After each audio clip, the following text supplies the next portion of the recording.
Hello PGCT aspirants, this is Chetan. PGCT MBA MCA related ಸುಮಾರಷ್ಟು ಕ್ವಶನ್ಗಳನ್ನ discuss ಮಾಡಿದ್ದೀನಿ. So ನಮ್ಮ play ಲಿಸ್ಟ್ನಲ್ಲಿರೋ ಎಲ್ಲ ಕ್ವಶನ್ಗಳನ್ನು one by one solve ಮಾಡ್ತಾ ಬನ್ನಿ. ನಿಮ್ಗೊಂದಷ್ಟು ಐಡಿಯಾ ಸಿಗಬಹುದು. ನಿಮ್ಮ ಅಪ್ಕಮಿಂಗ್ ಎಕ್ಸಾಮ್ಸ್ ಹೊತ್ತಿಗೆ ಇನ್ನೂ ಸುಮಾರಷ್ಟು ವಿಡಿಯೋಸ್ನ ನಾನು ಅಪ್ಲೋಡ್ ಮಾಡ್ತಾ ಬರ್ತೀನಿ. ಡೆಫಿನೆಟ್ಲಿ ನಿಮ್ಮ ಎಕ್ಸಾಮ್ಸ್ಗೆ ಹೆಲ್ಪ್ ಆಗುತ್ತೆ. ಇವತ್ತಿನ ಮೊದಲನೇ ಕ್ವಶನ್ ನೋಡೋಣ ಬನ್ನಿ. ಅದರಲ್ಲಿ ಮೊದಲನೇ question, first question related to blood relation ಇದೆ. Pointing to a photograph, a man said, I have no brothers sisters but that man's father's is my father's son ಅಂತ ಹೇಳ್ತಿದ್ದಾರೆ. Question is very easily solve ಮಾಡ್ಬೋದು. ನೋಡಿ, ಒಂದು ಫೋಟೋಗ್ರಾಫ್ನ ನೋಡ್ತಾ man ಹೇಳ್ತಾ ಇದ್ದಾನೆ, ಇದರಲ್ಲಿ ಒಂದು ಫೋಟೋ ಇದೆ ಅಂತ ಅನ್ಕೊಳ್ಳಿ. ಇದನ್ನ ನೋಡ್ತಾ ಒಬ್ಬ ಮ್ಯಾನ್ ಹೇಳ್ತಾ ಇದ್ದಾನೆ, ಏನಂತ ಹೇಳ್ತಾ ಇದ್ದಾನೆ? I have no brother sister. ಈ ಮ್ಯಾನಿಗೆ ಯಾವುದೇ ಬ್ರದರ್ ಸಿಸ್ಟರ್ ಇಲ್ಲ, ಸಿಂಗಲ್ ಅಂತ ಅನ್ಕೋಬೋದು ನಾವು, ಯಾರು ಸಿಬ್ಲಿಂಗ್ಸ್ ಇಲ್ಲ. ಬಟ್ ದಟ್ ಮ್ಯಾನ್ಸ್ ಫಾದರ್ ಅಂದರೆ ನಾವಿಲ್ಲಿ ಫೋಟೋದಲ್ಲಿರೋ ಮ್ಯಾನ್ಸ್ ಫಾದರ್ ಅಂತ ಅರ್ಥ ಮಾಡ್ಕೋಬೇಕು. ಈ ಫೋಟೋದಲ್ಲಿ ಯಾರಿದ್ದಾರೆ ಅಂದರೆ ಒಬ್ಬ ಮ್ಯಾನ್ ಇದ್ದಾನೆ.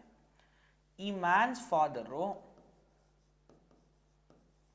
ಈ ಮ್ಯಾನ್ಗೆ ಯಾವ ರೀತಿ ಕನೆಕ್ಟ್ ಆಗಿದ್ದಾನೆ ನೋಡೋಣ. Man's father is my father's son ಅಂತ ಹೇಳ್ತಿದ್ದಾರೆ. ಈ ಮ್ಯಾನ್ಸ್ ಫಾದರು ಈ ಮ್ಯಾನ್ ಇದಾನಲ್ವಾ, ಅವನ ಫಾದರ್ನ ಸನ್ ಅಂತ ಹೇಳ್ತಿದ್ದಾನೆ. ಇವ್ರ ಫಾದರ್ಗೆ ಸನ್ ಅಂದರೆ ಇವರಿಗೆ ಸಿಬ್ಲಿಂಗ್ ಆಗ್ಬೋದು ಅಂತ ನೀವು ಯೋಚನೆ ಮಾಡ್ತಾ ಇರ್ಬೋದು. ಆದರೆ ಫಸ್ಟ್ ಸ್ಟೇಟ್ಮೆಂಟಲ್ಲೇ ಹೇಳಿದ್ದಾರೆ ಈ ಮ್ಯಾನಿಗೆ ಯಾವುದೇ ರೀತಿ ಬ್ರದರ್ ಸಿಸ್ಟರ್ ಇಲ್ಲ ಅಂತ. ಸೊ ಹಾಗಾಗಿ ಇವ್ರ ಫಾದರ್ಸ್ ಸನ್ ಅಂತ ಹೇಳಿದ್ರೆ ಈ ಮ್ಯಾನೇ ಇವನಾಗಿರ್ತಾನೆ ಅಂತ ನೀವು ಅನ್ಕೋಬಹುದು. So now the question is, whose photograph was it? ಈ ಫೋಟೋಗ್ರಾಫು ಯಾರ್ದು ಅಂದರೆ ಸ್ವಂತ ಈ ಮ್ಯಾನ್ ಮಗ ಆಗಬೇಕಾಗತ್ತೆ. ಈಸ್ ಓನ್ ಸನ್ ಅಂತ ಹೇಳ್ಬೋದು, ಅಂದರೆ ಈ son. So first question is over. ಈ ಥರದ ಕ್ವಶನ್ನು ನಿಮ್ಮ ಅಪ್ಕಮಿಂಗ್ ಎಕ್ಸಾಮ್ಸಲ್ಲಿ ಡೆಫಿನೆಟ್ಲಿ ಬರುತ್ತೆ. I move to next question. ಈ question related to sitting arrangement ಇದೆ. ನೋಡಿ, ABCDEF sitting in a row ಅಂತ ಹೇಳ್ತಿದ್ದಾರೆ. ಎಷ್ಟು ಜನ ಇದ್ದಾರೆ ಬರ್ಕೊಳ್ಳೋಣ. ABCDE and F 6 ಪೊಸಿಷನ್ಸ್ನ ಮಾರ್ಕ್ ಮಾಡ್ಕೊಳ್ಳೋಣ. 1 2 3 4 5 6. Next E and F are in the centre ಅಂತ ಹೇಳ್ತಿದ್ದಾರೆ. E ಮತ್ತು F ಸೆಂಟರಲ್ಲಿದೆ ಅಂತ ಹೇಳ್ತಿದ್ದಾರೆ. ಸೊ ನಾನು ಇಲ್ಲಿ ಮಾರ್ಕ್ ಮಾಡ್ಕೋಬೋದು. ಬಟ್ ಒಂದನ್ನ ನೀವು ಅರ್ಥ ಮಾಡ್ಕೋಬೇಕು, E ಬೇಕಾದರೆ ಈ ಕಡೆ ಹೋಗ್ಬೋದು, F ಈ ಕಡೆ ಬರ್ಬೋದು, ಇಂಟರ್ಚೇಂಜ್ ಆಗ್ಬೋದು, ಸ್ವ್ಯಾಪ್ ಆಗ್ಬೋದು. ಡೆಫಿನೆಟ್ಲಿ ಹೇಳಲಿಕ್ಕಾಗಲ್ಲ. ಇವರಿಬ್ಬರು ಸೆಂಟರಲ್ಲಿದೆ ಅಂತ ಅಷ್ಟೇ ಹೇಳಿದ್ದಾರೆ, ಬಟ್ ಯಾರು ಯಾವ ಕಡೆ ಬರ್ತಾರೆ ಹೇಳಲಿಕ್ಕಾಗಲ್ಲ. ನೆಕ್ಸ್ಟ್ ನೋಡಿ, A and B are ends ಅಂತ ಹೇಳ್ತಿದ್ದಾರೆ. ಮತ್ತೆ ನಾನು A ಈ ಕಡೆ ಬರ್ಕೊಂಡು B ಈ ಕಡೆ ಬರ್ಕೋಬಹುದು. ಆದರೆ A ಈ ಕಡೆ ಬೇಕಾದರೂ ಹೋಗಿರ್ಬೋದು, B ಈ ಕಡೆ ಬರಬಹುದು. Not sure.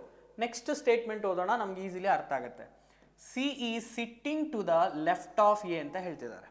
ಸೊ ಈ ಪೊಸಿಷನಲ್ಲಿ A ಏನಾದರೂ ಫಿಕ್ಸ್ ಆದರೆ C ಅದ್ರ ಪಕ್ಕಕ್ಕೆ ಬರಬೇಕಾಗತ್ತೆ. ಇಲ್ಲಿ ಬರೆಯೋದಕ್ಕೆ ಚಾನ್ಸಸ್ ಇದೆಯಾ? ಡೆಫಿನೆಟ್ಲಿ ಆಗಲ್ಲ. ಸೊ ಇವಾಗ ನಾವೇನು ಮಾಡ್ಬೋದು, A ಪೊಸಿಷನನ್ನು ಇಂಟರ್ಚೇಂಜ್ ಮಾಡ್ಬೋದು. ಸೊ ಆಗ A ಈ ಕಡೆ ಬರುತ್ತೆ, B ಈ ಕಡೆ ಬರುತ್ತೆ. ಇದು ಪರ್ಫೆಕ್ಟ್. ಈಗ ನಮಗೆ ಕನ್ಫರ್ಮ್ ಆಗಿ ಗೊತ್ತಾಗಿದೆ, B ಲೆಫ್ಟ್ ಹ್ಯಾಂಡಲ್ಲಿದೆ, A ರೈಟ್ ಹ್ಯಾಂಡಲ್ಲಿದೆ. ಈಗ ನೋಡ್ಕೊಳ್ಳಿ, C is sitting to the left of A. ಈಗ A ಲೆಫ್ಟಿಗೆ C ಬರುತ್ತೆ. ನೆಕ್ಸ್ಟ್ ಏನಿದೆ, who is sitting to the right of B ಅಂತ ಕೇಳ್ತಿದ್ದಾರೆ. ಸೊ ಇಲ್ಲಿ ಉಳ್ಕೊಂಡಿರೋದ್ರಲ್ಲಿ ಯಾವ ಪರ್ಸನ್ ಪೆಂಡಿಂಗ್ ಇದೆ ನೋಡ್ಕೊಳ್ಳಿ. B ಆಲ್ರೆಡಿ ಇದೆ, E already, F C A ಇದೆ. ಇನ್ನು ಉಳ್ಕೊಂಡಿದ್ದು D ಫಿಕ್ಸ್ ಆಗುತ್ತೆ. ಈಗ ನಾವು ಕ್ವಶನ್ಗೆ ಆನ್ಸರ್ ಹೇಳ್ಬೋದು, who is to the right of B ಅಂತ. B ರೈಟ್ಗೆ ಯಾರಿದ್ದಾರೆ? ಈ ಥರ ಸ್ಟ್ರೇಟ್ ಫೇಸ್ ಮಾಡ್ತಿದ್ದಾರೆ ನಾರ್ತ್ ಅಂತ ಅನ್ಕೊಳ್ಳಿ. This is right side. So answer is option A, D ಆಗುತ್ತೆ.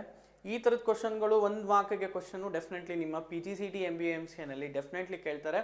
ಮತ್ತೆ ಮುಂದಿನ ವಿಡಿಯೋಗಳಲ್ಲಿ ಮತ್ತಷ್ಟು ಕ್ವಶನ್ಗಳನ್ನ ಡಿಸ್ಕಸ್ ಮಾಡ್ತೀನಿ. ಅಲ್ಲಿವರೆಗೂ ನಮ್ಮ ಯೂಟ್ಯೂಬ್ ಚಾನಲ್ನ ಸಬ್ಸ್ಕ್ರೈಬ್ ಮಾಡ್ಕೊಳ್ಳಿ ಹಾಗೂ ನಿಮ್ಮ ಫ್ರೆಂಡ್ಸ್ಗೆ ಶೇರ್ ಮಾಡಿ. Thank you for watching.